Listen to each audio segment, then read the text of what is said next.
A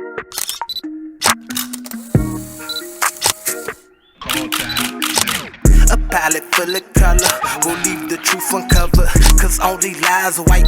We use the words we write to shine a light on life. My light is lava like it's hot and burning bright. Now read, recall, record, recite.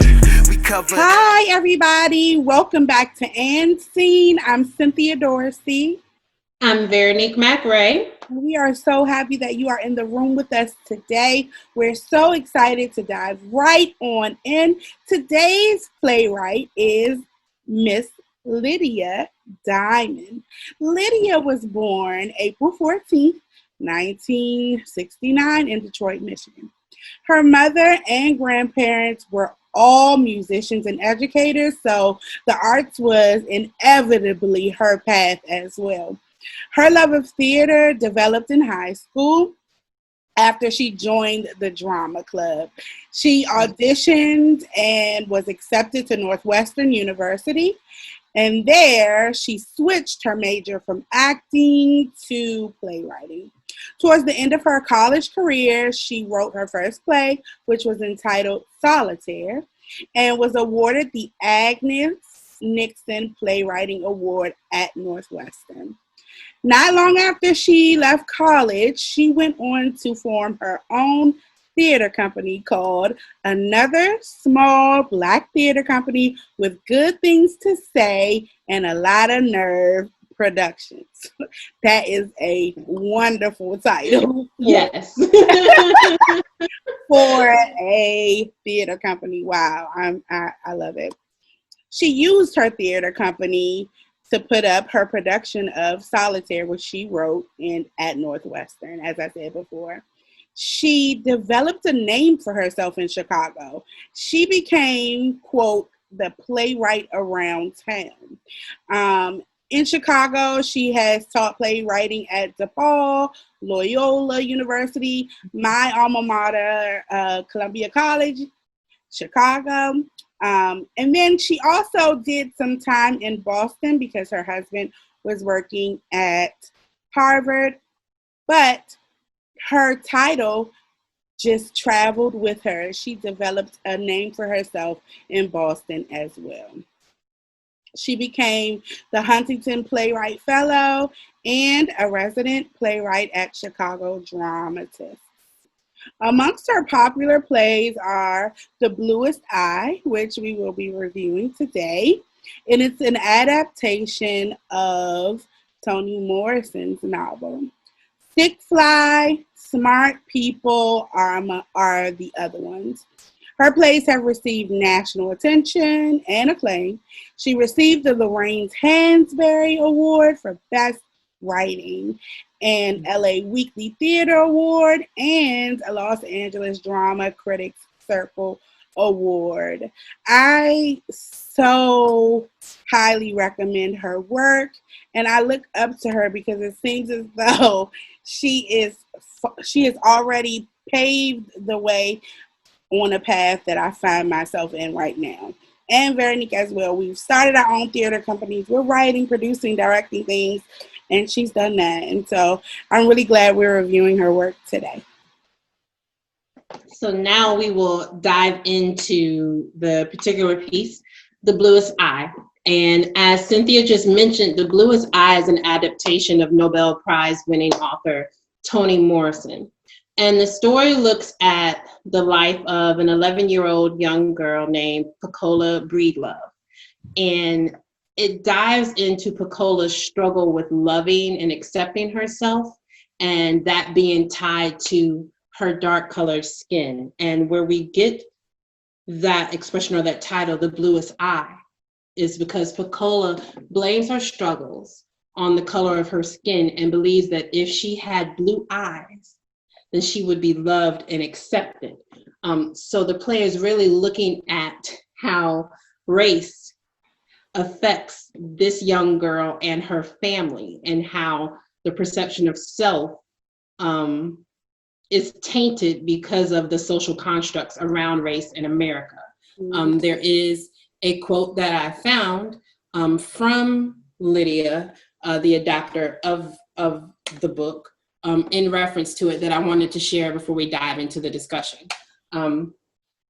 When the author of speaking, pardon me, a playwright, she states, "The Bluest Eye is the story of a young African-American girl and her family who are affected in every direction by the dominant American culture that says to them, you're not beautiful, you're not relevant, you're invisible, you don't even count." And she went on to express more. But just those lines of you're not beautiful, you're not relevant, you're invisible and you don't even count, that kind of shapes the tragic story of this little girl's journey through life and trying to discover and find out who she is. It's a lot of things in this, and I think the bulk of it is this notion that Black is not beautiful,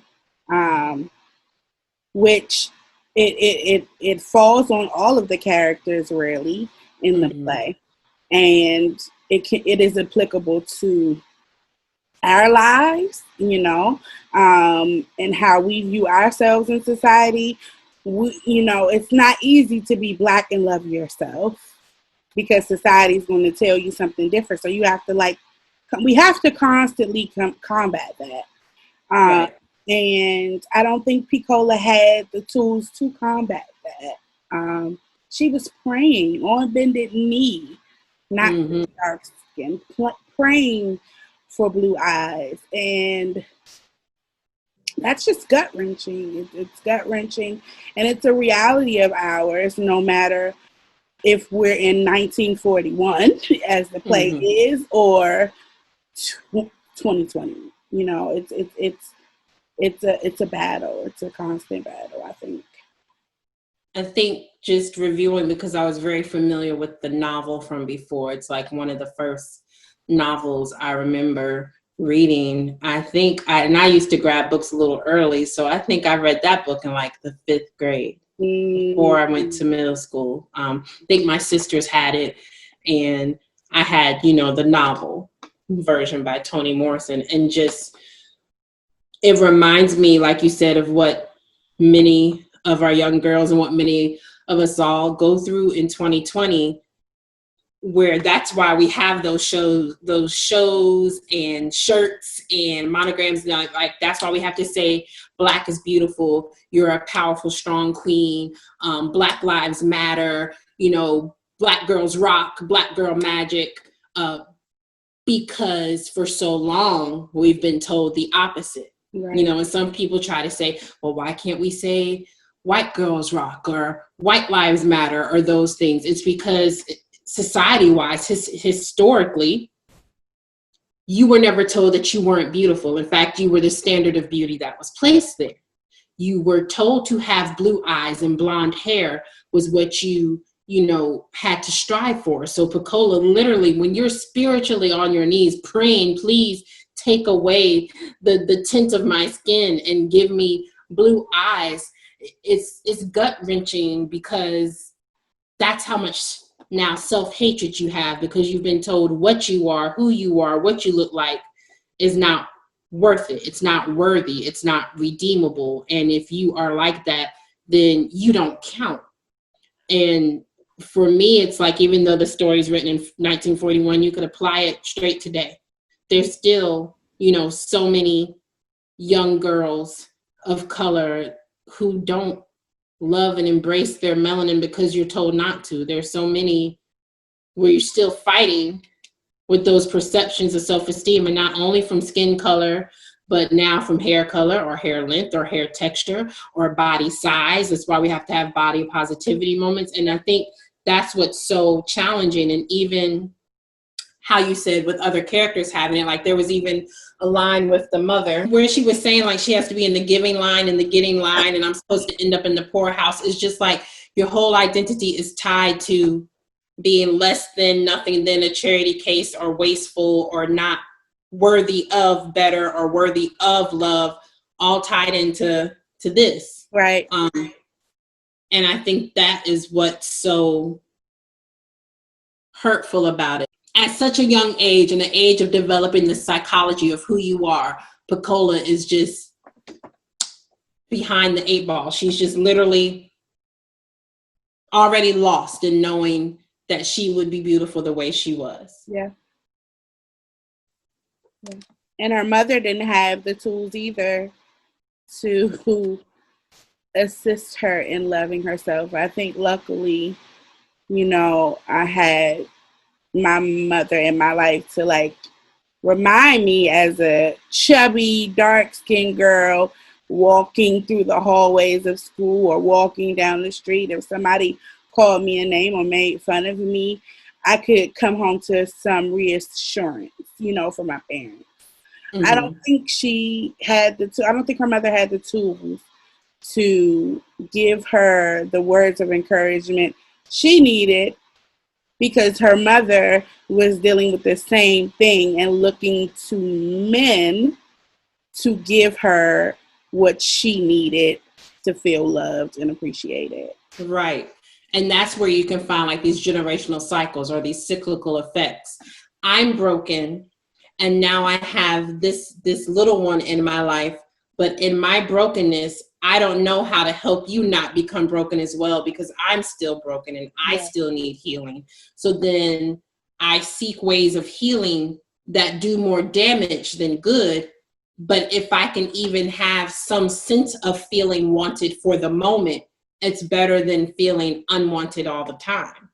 Right. And we still even see that today. I think for me, my experience is different. I am lighter skinned, I have 3 siblings, and they call me high yellow, so it would be like, you yellow or you white, or, growing up doing with that. I didn't have the struggles of, oh, you're too dark.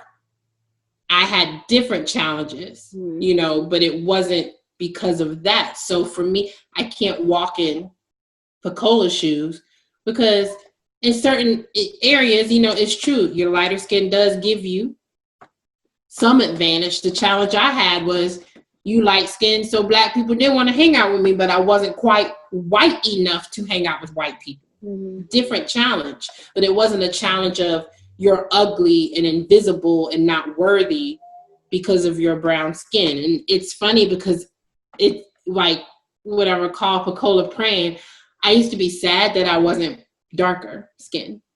I used to pray for like browner skin. And when I would get a scar or something and it would be slightly darker, I liked that tone better. And I just remember having those thoughts, which are kind of, because it's like, I was like, I want to be more black. They say I'm not black, I want to be more black. And I got my DNA results today and I'm still like, I want to be more black, After reading them, I'm like, oh gosh, were they right? But I see that not only in children, but like you said, in adults today, how many women, that's why I think it's so important when you have when you can see people who look like you and who fully love themselves, and you're seeing that, that push more like, no, you are beautiful and you are worthy exactly the way you are. And we need more of that push, because these, traditional, hokey, washed out, that was about to be a not appropriate word, standards, they have to go out the window, because unfortunately there's still a lot of Pecolas around. Right. For as many, young girls and stuff that you see being empowered, or like, I don't remember her name, but the young lady who was 11, she was getting picked on about her darker skin. Now she has a fashion line. I just remember her rocking these beautiful little puffs on both ends of her hair. And you see these stories, and the black, black boy joy and black girl magic. There's still a lot of Pecolas out there. There's still a lot of families just like this. And it doesn't matter. This is 1941. You could pretty much carbon copy this for 2020. Yeah, absolutely. The play, I thought Lydia's style of adapting the novel to play form was impeccable. The description, first of all, Toni Morrison, we all know, is a phenomenal writer. And we were gifted to have her amongst the living when she was living. So but to have the honor, I believe that this particular body of work we read was commissioned from Steppenwolf Theater for Miss Diamond to write. And she took the words, and I thought the way in which the play is written, I could see it visually reading it on the page. I'm excited to possibly see it in the future or even direct it. So this is definitely something I would suggest that our viewers read. But aside from skin color, there's this thematic thing going on with class. Yes. I do want to touch on that a little bit because, in the text it says that Pecola and her mother, Mrs. Breedlove, were poor.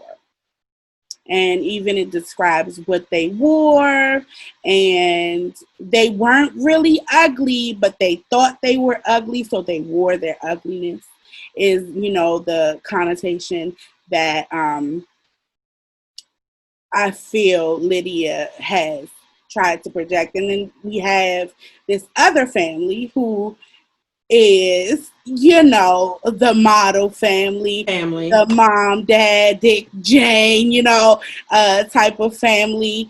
They have the ability to get the cod liver oils, and they have the ability to get Vicks Vapor Rub when the children are sick, and provide them with logs to light the fire and food, and mom takes care of you, dad oversees and work, all of that, that Pecola walks into, and that she sees, and that distinction between class was evident in the text. It's also evident in the novel.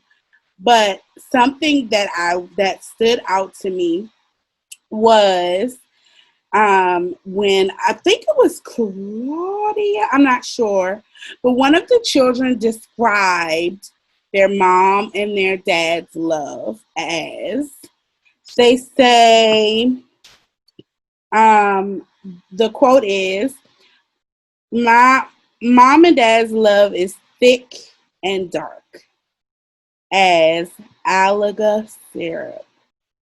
Thick and dark. It's interesting, right? Because you have the means to take care of your children. You have the tools, supposedly the tools, the structure, your middle class, everybody's working, taken care of, fed.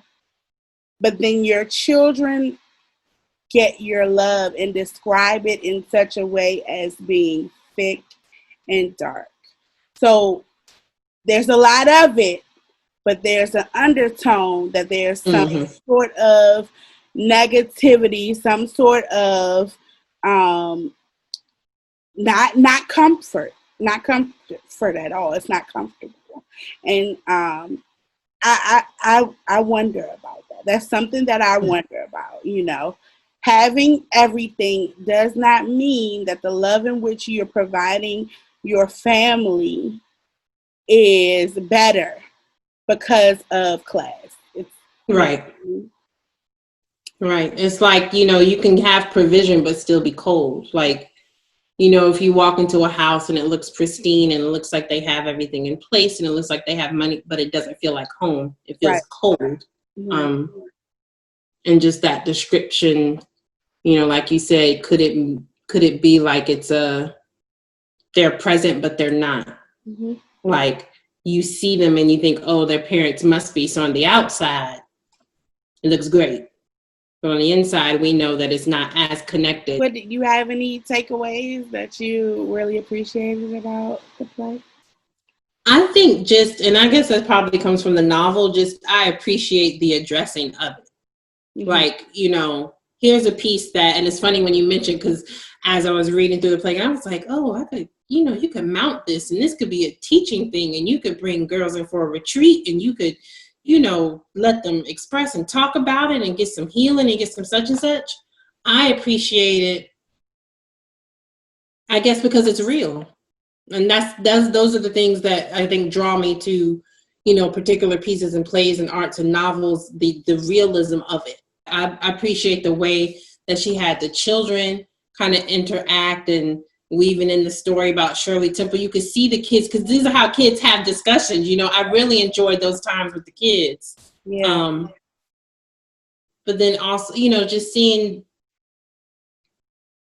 the dichotomy of worlds, that you could see two different worlds that exist in what's supposed to be one world, and how she's experiencing it and how she thinks she might feel if she experienced it another way. Yeah. So we won't give away the entire storyline because we really want you guys to read this and even read the Toni Morrison's novel, The Bluest Eye. It's an important body of work. I know once she passed away, a lot of people were purchasing her books on Amazon. It was like I want to go through her whole catalog. I really, really do. So I hope that you guys will check this play out and read it. And I hope you will read Toni Morrison's novel, The Bluest Eye. We have Miss Jeremie Davis coming into the room today for an interview and a cold read from The Bluest Eye. I'm so excited for you guys to meet her. Hi, everybody. We are here with Jeremie Davis. Hi, Jeremie. Hi, Jeremie. We are so happy that you're here. Jeremie is a powerhouse actress, but also she is has a lengthy background in PR and marketing management, and we are so happy for her to lend her voice to the conversation. Jeremie, how have you been doing during this whole social distancing, quarantine thing? Oh, awesome. So first of all, thank you for having me. I'm super excited to be a part of the conversation. How have I been this quarantine? It's been fun. I definitely have had time just to like focus on me and focus on my craft, which I basically didn't have when like pre-quarantine. So it definitely has just been fun to just kind of like dive into different things and spend more time with family and catch up on shows and just relax, which like before all of this, I was not doing that at all. So it definitely has been an adjustment, but overall it's been pretty relaxing. So yeah. Are there any new ideas or crafts or talents or things you've done since quarantine? Yes. So I actually got into motion design, which is done with After Effects on Creative Cloud. So I'm trying to think of an example of where you would see motion design. I guess like on commercials where like they'll have like a price tag coming on the screen with like the actors in the commercial and whatnot. So kind of like that realm of things. So that's been pretty fun. It definitely is very tedious. And I definitely have learned to be patient with myself because I definitely am one of those people sometimes it's like, if I don't get on the first try, I'm like, I'm not doing this. But it definitely has been just a process of like, okay, let me take my time. Okay, I'm not getting it right now. Let me like go for a walk and come back. So really I've been getting into that and experience design, which basically is kind of like just curating experiences, whether that's through like a digital product or an event. So kind of like discovering those different things and kind of like figuring out how I can incorporate it into film and acting, which is what I'm passionate about. So awesome. I recently went to a virtual variety, the company Variety. They had a TV conference, and when you logged into their site, it felt like you were in like a conference oh wow event. So that kind of reminds. I was like, who did this? It was like isn't it cool? Yeah, it's really cool. Yeah. So all above my technological head. Right. Definitely, like when I first started, I was like, "Oh, this is over my head." But I was like, all right, let me just buckle down and focus, and I'll get it. Yeah. So you have had the privilege of working at the Cannes Festival. Yeah. Yep. Mm-hmm. And could you tell us about that? How was that experience? What did you do there? Mm-hmm. Well, that definitely, like, what was that, 2019? That was like the highlight of my 2019. So like background story, I always had been looking at going, but never really had like the courage or like the funds to go. So then I think like finally, like at the end of 2018, I was like, I'm gonna go. like, I'm gonna save my money. I was working at Nordstrom, hated it, but I was like, I'm a cash these checks so I can go. And it definitely was like my first time like being that far out of the country. And it was so like, it was just super, super fun. And just being able to work really hard, because I definitely was working for a woman who was like a very like pretty big at the festival in regards to like pulling strings for people and getting people into screenings. So literally running around the Riviera. I was fortunate enough that I worked with someone who spoke French, because English over there, not really happening. So I remember like one thing we had to do was get flowers for a client, and we had to go to like this, like they only spoke French at the boutique. So I'm like standing there, I'm like I need flowers, I need to look like this. And they're like, what? But thank goodness the girl next to me, she knew French. So trying to figure that out, trying to navigate like lifts out there. But it really was an amazing experience of just being able to do that, being able to work like some private parties. So I enjoyed it. I really did enjoy it. I didn't get to go see like some of the big movies out there, which was like Once Upon a Time in Hollywood. And I forgot the other one. It was like Bill Murray and Adam Driver and Selena Gomez. I think it was called not Zombieland, but something with zombie in it. But I didn't get to go see that, because getting tickets out there is like a lottery. So if you get it, then that's great. But if you don't, it's just like you just gotta keep trying. But overall, it was, I would definitely do it again. So I'm just getting the pleasure to learn more and more about you. This is like our official like first meeting. Right. Can you share how you attending that festival has incorporated into your artistic career, and what are some of the things you have done, film, television, et cetera wise? Okay, so how it's been incorporated, it definitely has opened a lot of doors for me as far as like getting a job. So like the current job I'm at now with Ally Global Marketing, I really feel like I was able to sell myself because I did have that experience at Cannes, and it is really one of the big film festivals next to Sundance and next to TIFF. So really being able to like come into the interview with like confidence, like, okay, I navigated this. It really did help me prepare for my job now, where like I'm constantly having to like be running around, constantly being able to have to like think on my feet, and just really like mastering the fight or flight. And like, okay, something's going wrong here, no time to like stress over it. Let's like figure out like what's the best plan of execution and do that, because we don't have time to be sitting around like, oh, I don't know what to do. So that's really helped. And I feel like just being out there with different creatives, I really was able to meet people from all around the world, and really like forge some really nice relationships, and just kind of like encourage me to like keep going with the materials that I have. Like, I don't have to have the best camera in the game. I don't have to have like the top actress who was like a background and an extra in this movie or that movie. So really just kind of like going after that. And then when I came back, I was able to do a short film. It was like my first one, super nervous, didn't really know what I was doing, but was very thankful for my support system, and just kind of like went off of like a leap of faith, which is what one thing I really learned out in Cannes. And the guy who like created the program that I went through, he was a Black man who went to Howard. So that was like super nice to just see someone who literally like created this program from the ground up, and really like took a leap of faith, took risks, definitely ran into some obstacles, but still just persevered.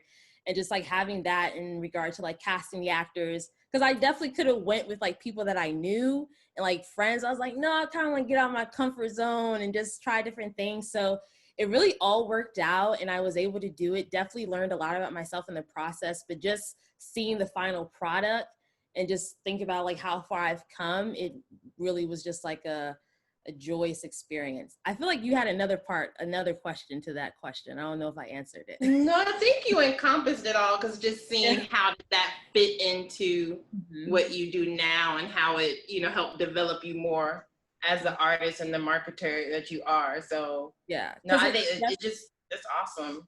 Yeah, because at my current job, we definitely like some of the accounts I'm on. I've worked with like the A24 account, but some of the main ones I'm on are like Searchlight Studios, 20th Century Studios. So like one of the big movies we had for like 20th Century Studios was Spies in Disguise with Will Smith and Tom Holland.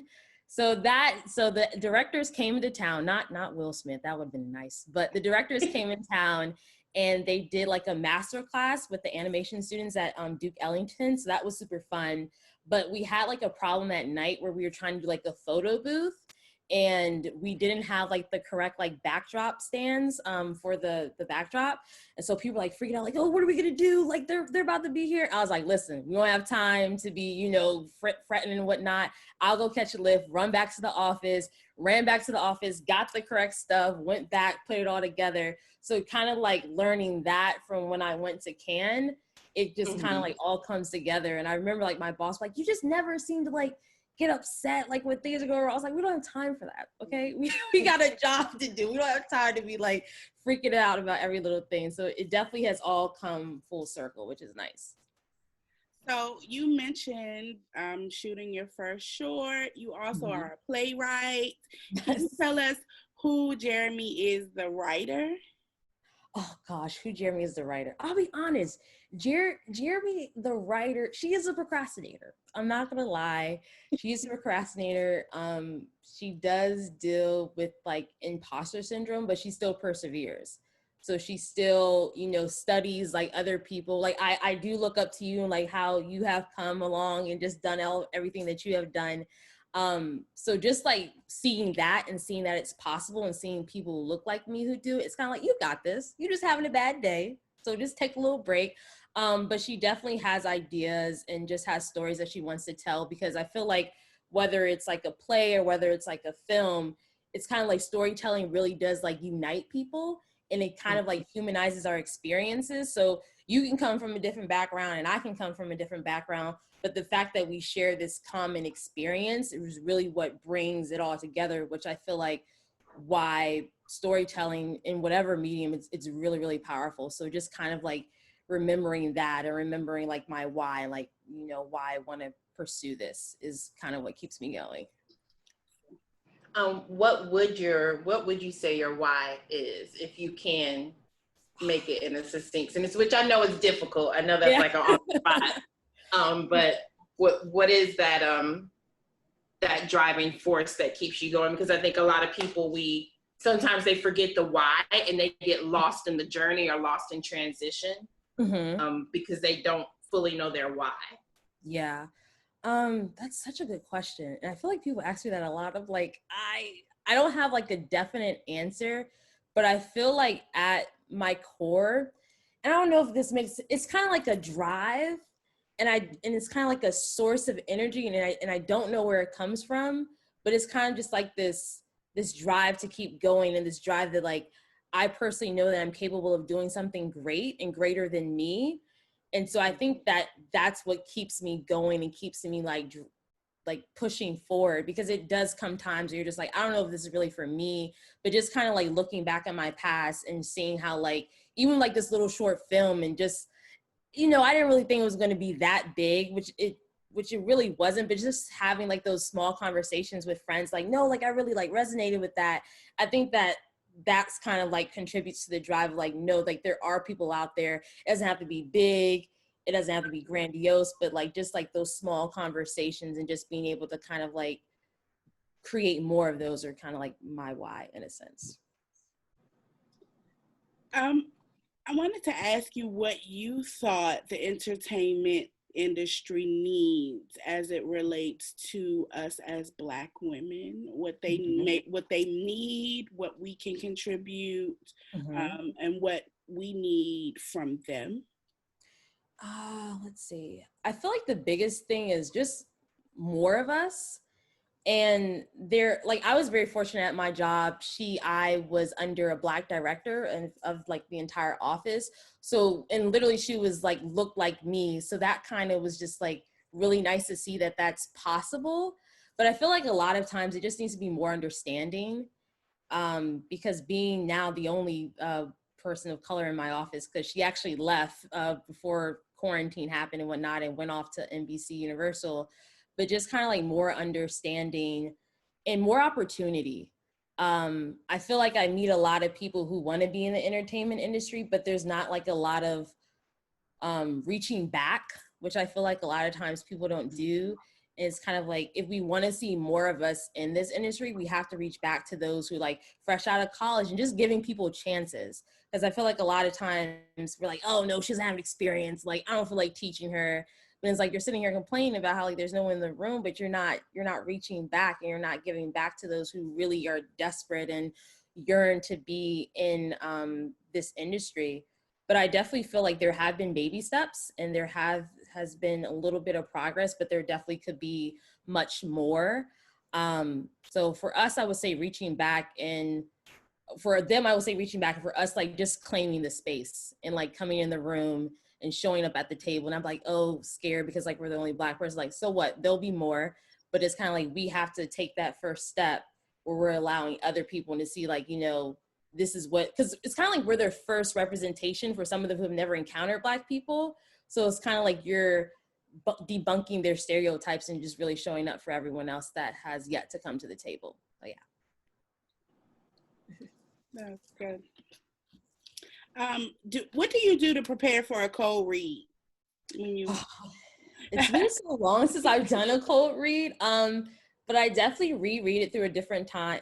Reread it like at least 3 or 4 times, and I kind of like look at the punctuation, look at like, okay, what if I say it like this, or what if I say it like that? I'm kind of really feeling the words instead of just like saying them, which a lot of times just like drives me crazy, because it's kind of like the playwright or the writer really did put so much time and sweat and blood and tears to this, that I kind of want to do it justice by just figuring out how can I best communicate this line, or how can I best visually or audibly with my voice when it's a cold reading kind of show that. So well, we're taking a look this episode at Lydia Diamond's adaptation of The Bluest Eye.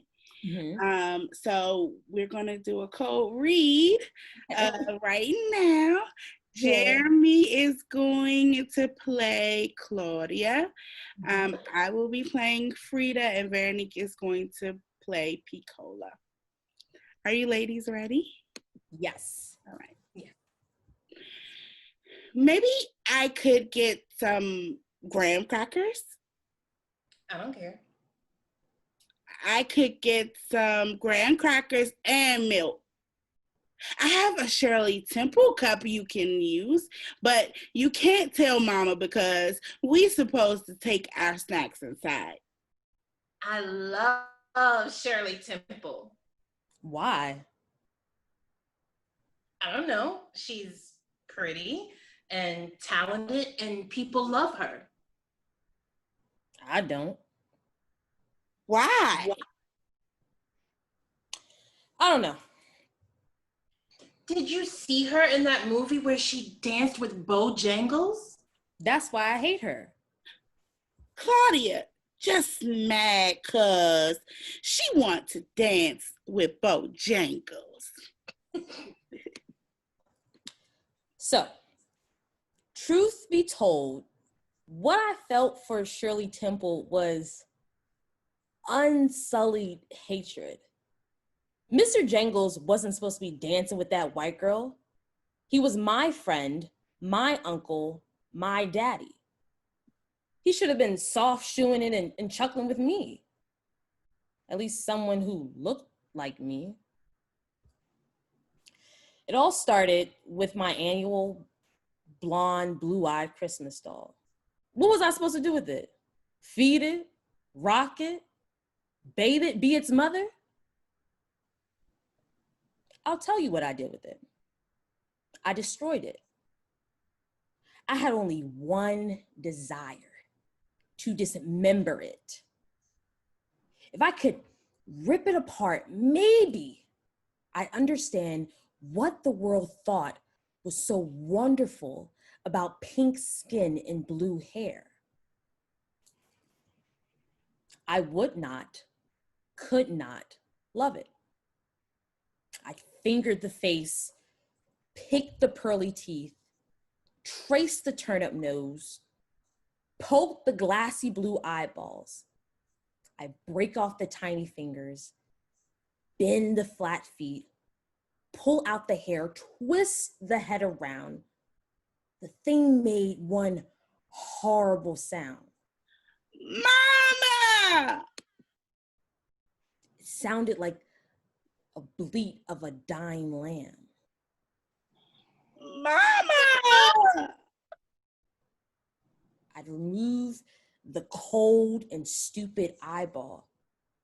It would stare at me with one eye and still bleat. Mama! Take off the head, shake out the sawdust, crack the back against the floor. It would bleat. Mama! And sing. Yay! Take it out. How do you feel?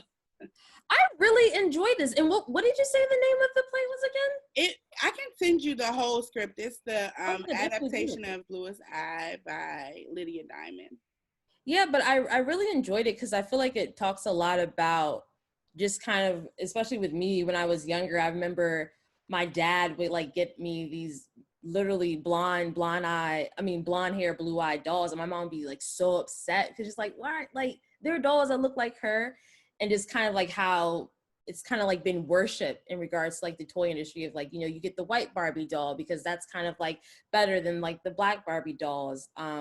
So it definitely was interesting to see how like it played out.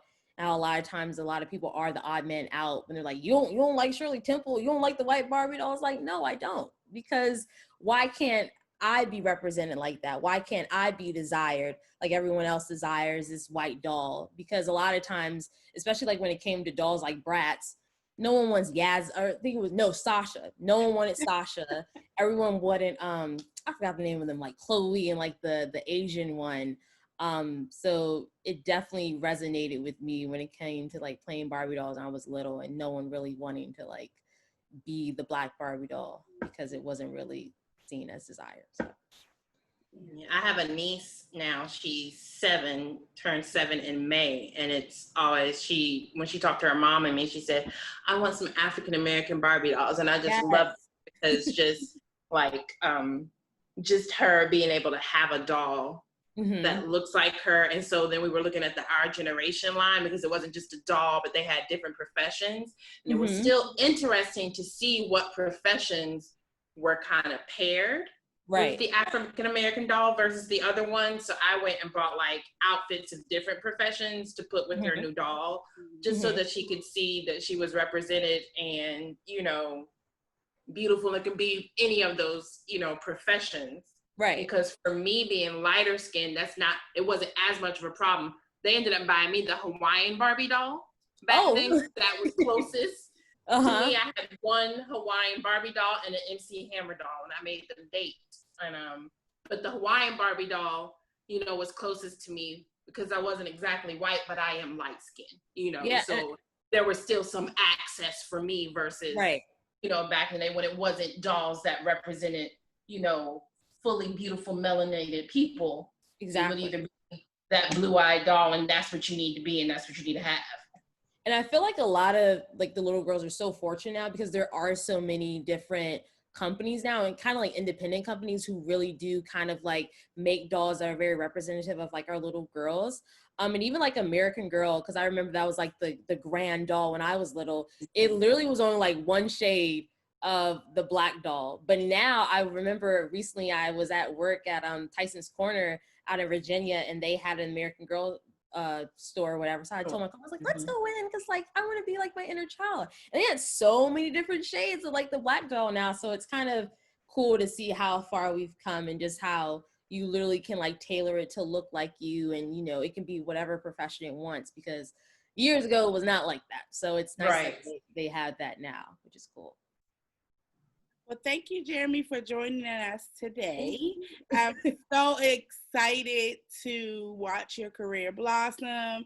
I had a privilege of directing you in one of my shows. Yes. You were amazing. Thank you. Amazing, amazing. So I wish you nothing but the best. Thank you so much, y'all. This was so much fun. Yay. Lights, camera, yeah,